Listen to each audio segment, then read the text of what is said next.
Hello everyone, Mehdi for Tokyo Alpha Mine. I'm a finance and AI professional and a global investor from Japan for over a decade now.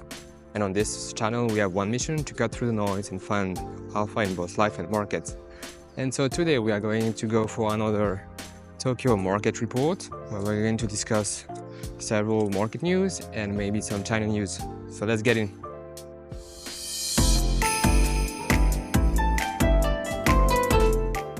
So the first piece of news that we want to discuss this week is basically foreigners selling Japanese stocks. Yes, indeed. So in the latest data, we have seen that foreign investors are actually net sellers of Japanese stocks. This is actually quite not a surprise, as basically the earnings coming from Japanese companies have been quite moderate.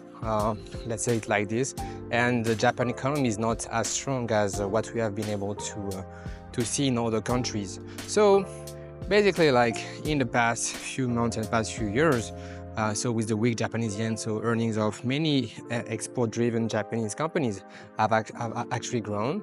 Now that the yen has actually stabilized at quite some 145, 150 level. So the earnings are a bit more tamed, I would say, and the expectations for foreign investors are not as good as what they were previously. So basically, all it says is that valuation today has become quite fair, especially for a lot of big companies. There are still a lot of small caps with a very deep discount, but if we take all the big companies like Uniqlo, Toyota, then we can see that we are reaching very fair level in terms of valuation.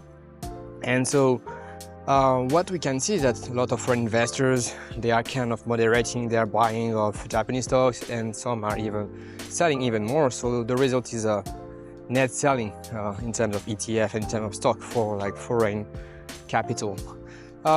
So this just shows the state of the market.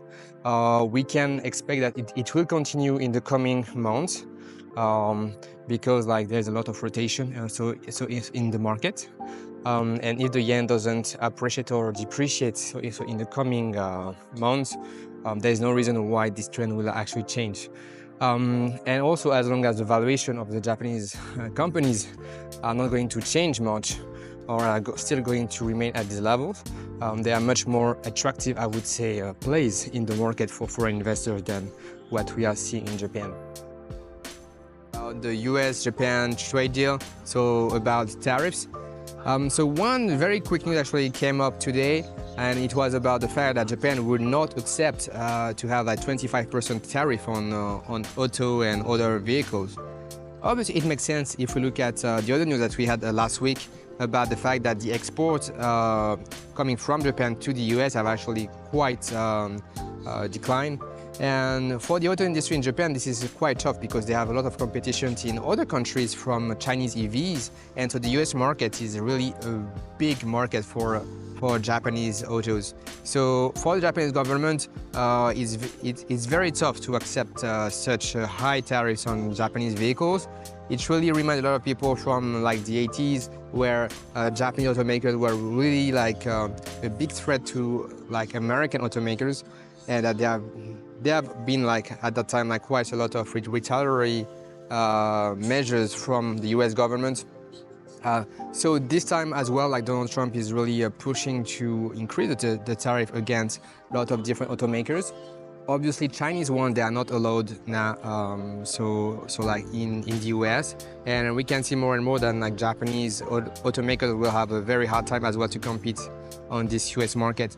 So where does it leave so the auto industry in Japan? Actually, in a pretty bad position, because we have seen that the Nissan-Honda merger and Mitsubishi one didn't really go through, and basically, except for Toyota, and even Toyota is quite in a not very good shape, but for the other one, it's actually quite tough because they don't really have a lot of market left where they are very competitive. So we will see how it unfolds, but basically for Japanese automakers, so if the Japanese government cannot negotiate to remove these auto tariffs, then it will become very hard for them to actually keep their current workforce and their current business in the world. So if you're still interested in other news about Japan and about Asia in general and the stock market and investing in general, so feel free to check my other videos. You can put also some likes and comments below the video, and I really hope to see you in another one. See you, bye.